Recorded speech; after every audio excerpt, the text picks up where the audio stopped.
Nia held her newborn baby, Kofi, close as she sat in the bright waiting room of Lilac Hospital in Addis Ababa.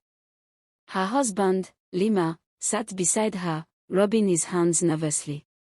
They were there for a simple checkup, but Nia felt uneasy.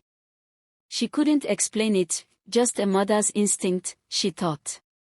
A nurse with a kind smile walked up to them. "It's time," she said, reaching for Kofi. Nia hesitated but handed over her baby. "Be careful with him, please." The nurse nodded and walked through a door-marked checkup room. Minutes passed. Then an hour. Nia couldn't sit still.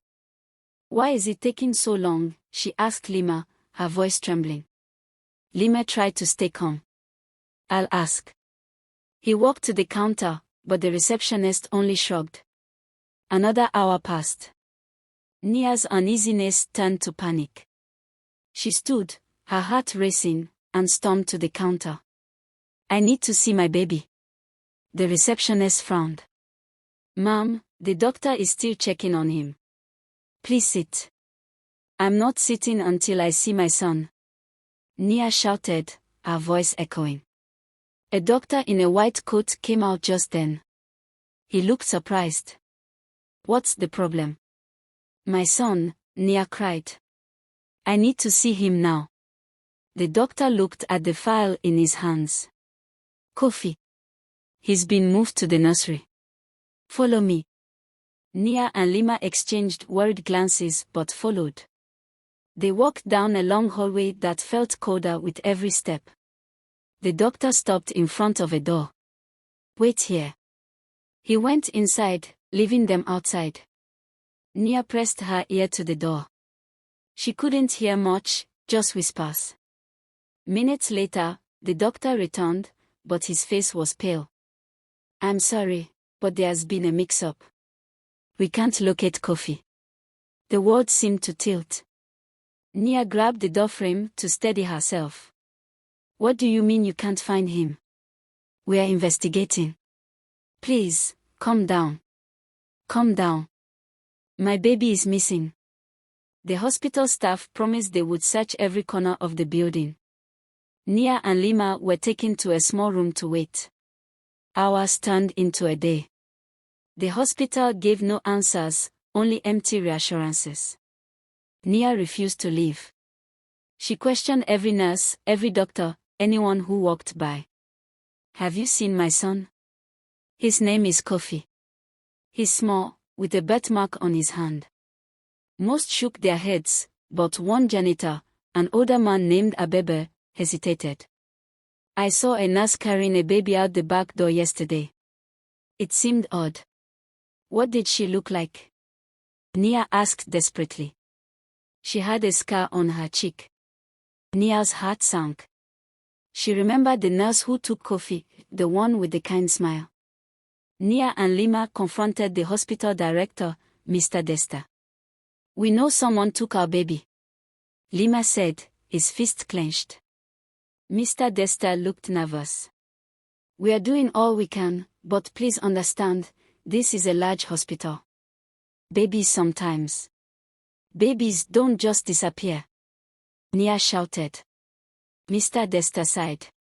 "Let me see what I can find out." But Nia wasn't waiting. That night, she and Lema sneaked into the hospital's records room.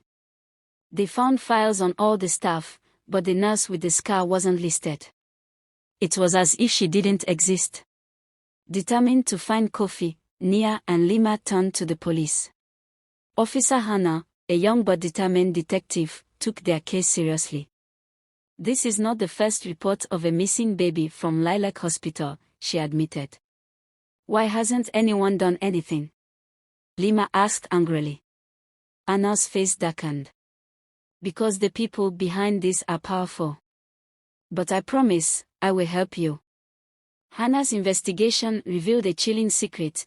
A network of criminals was stealing babies from hospitals and selling them to wealthy families who couldn't have children. Lilac Hospital was at the center of it all.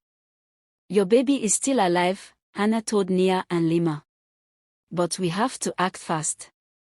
The trail led them to a luxury villa on the outskirts of the city. Hannah, Nia, and Lema waited outside, watching as expensive cars came and went. Hannah's team of officers prepared to raid the place. When they stormed in, chaos erupted. People screamed and ran. Nia searched every room, calling out for Kofi. In a small nursery, she found him. Her heart nearly burst as she scooped him up, tears streaming down her face. "Kofi! My baby!" Lema ran in and held them both. "We found him. We found him." The raid uncovered dozens of stolen babies and exposed the criminals behind the operation. The hospital director, Mr. Dester, was arrested for his role in the scheme. Nia and Lema held Kofi tightly as they walked out of the villa, grateful to have their son back. But the experience changed them forever. Nia couldn't shake the memory of the other parents who weren't as lucky. She vowed to fight for them, to make sure no one else suffered as they had. And as she looked at Kofi, she whispered, "I will always protect you." The days after Kofi's rescue were a blur. Nia and Lema were emotionally drained but relieved to have their baby safe at home. Yet, even as they tried to return to normal life, the shadows of what had happened lingered. Nia couldn't sleep without checking on Kofi every hour. She kept imagining the worst, someone sneaking into their home to take him again. She locked the doors twice and kept a wooden bat by her bedside. One evening, as they sat together in their small but cozy living room, Lema finally broke the silence. "Nia, we are safe now. Kofi is safe." Nia shook her head. "What about the other babies?" "Lema, there were so many of them in that villa. Some of those parents may not even know their children are missing yet." Lema sighed. "You're right. But what can we do? We are just two people." "I don't know," Nia whispered, holding Kofi close. "But I can't just forget." The next day, Officer Hannah visited them with an update. The investigation had uncovered more names connected to the trafficking ring, and several arrests had been made. "There's one problem," Hannah said, her face grim. "We suspect there are more villas like the one we found. This network is bigger than we thought." Nia felt her chest tighten. "What can we do to help?" Hannah hesitated. "You've already been through so much. It's dangerous." "I don't care," Nia interrupted. "Tell me how I can help." Hannah reluctantly agreed to involve them. Nia and Lema began attending meetings with other parents whose babies had been rescued or were still missing. These gatherings were emotional but empowering. "We need to make noise," one father said. "Let the world know what's happening." Nia suggested starting a foundation to support affected families and pressure authorities to crack down on hospitals involved in the scheme. They named it Hope for Kofi, in honor of their son. As the foundation grew, Nia and Lema found themselves in the public eye. News stations covered their story, and donations poured in. They used the funds to hire private investigators and lawyers to pursue justice for other families. But their newfound activism made them a target. One night, as Lema was walking home from a meeting, he noticed a car following him. He quickened his pace, his heart pounding. The car sped up. When he turned a corner, a man stepped out of the shadows. "You're making powerful enemies," the man said, his voice low and threatening. Lema didn't back down. "If you're trying to scare me, it won't work." "Be careful," the man warned. "You have a baby to think about." Lema told Nia about the encounter, and they decided to hire security for their home. Still, Nia refused to stop. "If they're trying to silence us, it means we're making a difference," she said. Their determination paid off when another raid led to the rescue of 15 more babies. Among them was a little girl named Amora, whose parents had been searching for her for 2 years. Watching the emotional reunion, Nia felt a renewed sense of purpose. Every child deserves to come home, she said. But the fight wasn't over. The traffickers had deep connections, and some of the arrested suspects were mysteriously released. The foundation faced backlash, with critics accusing Nia and Lema of exploiting their story for fame. Nia's voice trembled during a press conference. This isn't about fame. It's about justice. It's about love. No parent should go through what we went through. Her words struck a chord, and the public rallied behind them. Months turned into years. Kofi grew into a lively toddler, his laughter filling their home with joy. Nia and Lema continued their work, knowing the battle against the trafficking ring was far from over. One day, as Nia tucked Kofi into bed, he reached up and touched her face. "Mama safe," he said in his small, sweet voice. "Yes, my love," Nia whispered, tears in her eyes. "Mama will always keep you safe." Though Kofi's words gave Nia comfort, the threats against her family were escalating. One night, they received an anonymous letter slipped under their door. It was a single line written in red ink: "Stay silent, or you'll regret it." Lema held the note, his jaw tightening. "They are trying to break us." Nia, though shaken, refused to give in. "We didn't come this far to stop now." The next day, Nia met with Officer Hannah. "We need protection. These people won't stop until they've silenced us," Nia said. Anna nodded. "We'll assign undercover officers to keep an eye on your family. But Nia, you need to be cautious. These criminals are dangerous, and they're growing desperate." Nia agreed but secretly began taking self-defense classes. She couldn't shake the feeling that something big was coming. One evening, as Nia was returning home from a foundation meeting, she noticed a car parked near their house with its lights off. Her heart raced. She called Lema. "Are you inside with Kofi?" "Yes," Lema said, concern in his voice. "Why?" "Lock the doors. Someone's watching the house." The car sped off when Nia approached, but it left her rattled. That night, as they lay in bed, Lema whispered, "Maybe we should move somewhere quiet. For Kofi's sake." Nia stared at the ceiling. "I've thought about it, but running won't solve anything. What if they find us again?" The next raid came after months of careful planning by Officer Hannah and her team. This time, they uncovered an entire warehouse filled with records, fake birth certificates, and evidence linking high-ranking officials to the trafficking ring. Nia and Lema's foundation provided the media coverage needed to expose the scandal. The public was outraged, demanding justice. But the criminals weren't finished. One afternoon, while Nia was speaking at a press event, her phone rang. It was her neighbor, Iona. "Nia, your house, someone broke in," Iona said, her voice panicked. Nia dropped the microphone and ran, Lema close behind her. When they arrived, the house was in chaos.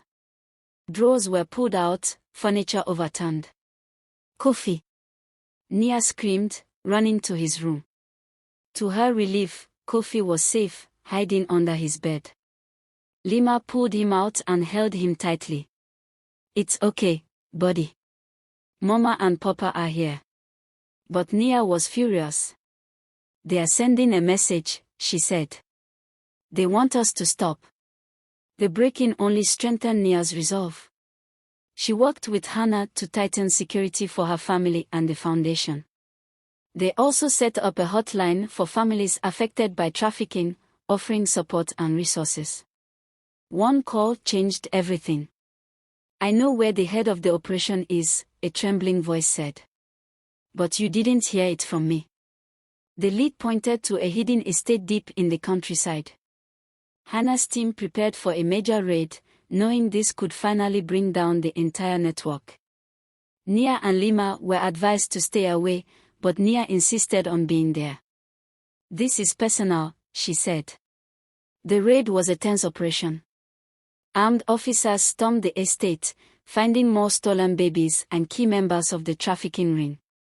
Nia stayed outside, her heart pounding as she waited for news.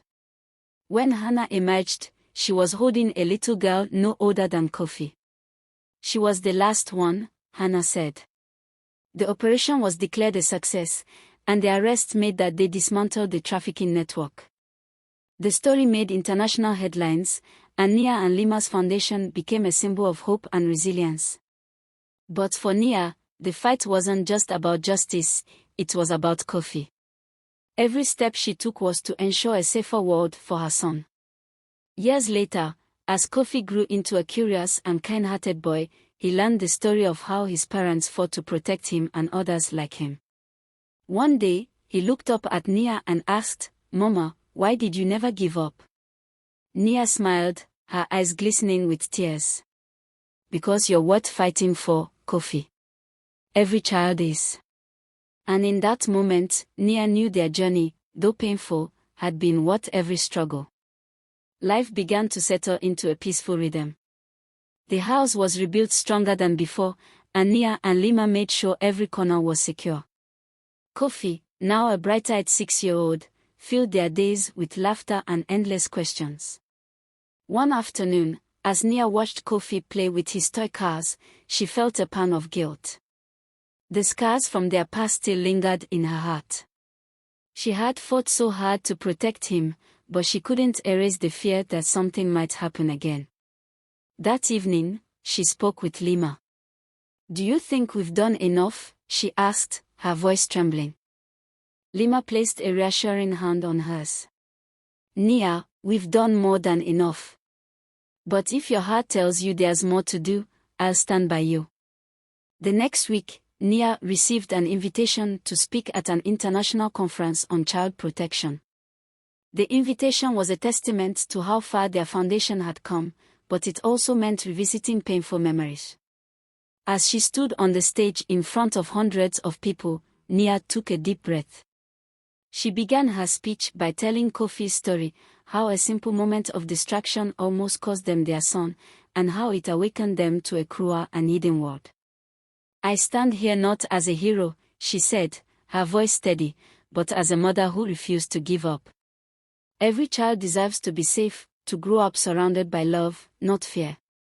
And it's our responsibility to ensure that no parent ever faces the nightmare we did." The audience rose to their feet in applause, but Nia's heart was with Kofi, who was watching from the front row, a proud smile on his face. Despite their achievements, there were still battles to fight. The remnants of the trafficking network were regrouping, finding new ways to exploit vulnerable families. One evening, Hannah visited them with troubling news. "We've intercepted messages suggesting that some of the escaped members are targeting families involved with your foundation," she said. Nia's stomach churned. "What do we do?" "We stay vigilant," Hannah replied. "And we make sure they know we're not backing down." Nia and Lema doubled their efforts, organizing community awareness programs and working closely with law enforcement. They also strengthened their support network, ensuring every family connected to their foundation felt safe and empowered. But the threats became more personal. Anonymous emails flooded their inbox, warning them to shut down their operations. One email included a photo of Kofi playing in their backyard. Nia's hands shook as she showed it to Lema. "They're watching us," she whispered. Determined to protect Kofi, they temporarily relocated to a safer location while continuing their work. But the move only fueled Nia's anger. She refused to let the traffickers win by scaring them into silence. In their new home, Nia began writing a book about their journey. She poured her heart into every word, hoping to inspire others to join the fight against child trafficking. When the book was published, it became a bestseller, shining a light on the dark world of trafficking and the resilience of families who refused to give up. Years passed, and Kofi grew into a compassionate young man. The foundation, now a global organization, had rescued thousands of children and reunited countless families. One day, as Kofi prepared to leave for university, he hugged Nia tightly. "You've always been my hero," Mama, he said. Nia smiled, tears streaming down her face. And you've always been my reason to keep going. As she watched him walk away, Nia felt a deep sense of pride. Their journey had been filled with pain, but it had also brought them closer together. And in her heart, Nia knew that the fight for justice was far from over, but she was ready for whatever came next. Despite their successes and the passage of time, Nia's resolve never wavered. The foundation grew into a global movement, with communities across Africa and beyond uniting to fight against child trafficking. One day, as Nia walked through the bustling office of the foundation's headquarters, she received a call that froze her in her tracks. "This is Officer Hannah," said the familiar voice. "We've captured the last known leader of the trafficking network." "It's over, Nia." Nia clutched the phone, her emotions swelling. "Are you sure?" "Yes," Hannah replied firmly. "We've dismantled their entire operation. They can't hurt anyone else." The news brought a wave of relief, but also reflection. That evening, Nia and Lema sat together in their garden, the stars shining brightly above them. "Do you remember how scared we were when this all started?"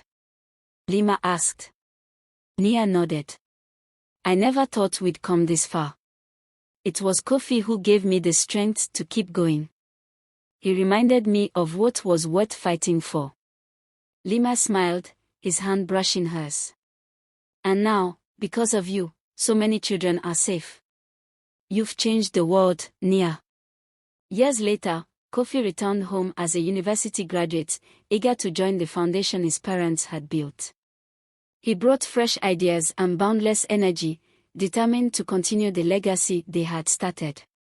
One day, while addressing a crowd of young activists, Kofi shared his perspective. "My parents didn't just fight for me. They fought for every child who couldn't fight for themselves. And now it's our turn to continue the fight, to ensure no child ever faces such danger again." The crowd erupted into applause, their faces glowing with determination. As Nia watched from the sidelines, her heart swelled with pride. She had once feared for Kofi's safety, but now she saw a young man who had grown into a beacon of hope for others. Later that evening, Kofi joined his parents in their garden, sitting under the same stars that had witnessed their struggles and triumphs. "Mama, Papa," he said, his voice steady, "thank you for teaching me courage. Thank you for showing me that even in the darkest times, we can create light." Nia's eyes glistened with tears. "And thank you, Kofi, for being our light." Lema wrapped his arms around them both. "We've been through so much, but together, we've built something that will outlive us all." As the years rolled on, Nia and Lema found peace in knowing their work had made a lasting impact. Communities were stronger, families were safer, and the foundation continued to grow under Kofi's leadership. One evening, as Nia stood on her balcony overlooking the vibrant city, she whispered a silent prayer of gratitude for the battles they had fought, for the lives they had saved, and for the love that had carried them through it all. The fight was over, but the legacy of their courage would live on, lighting the path for generations to come.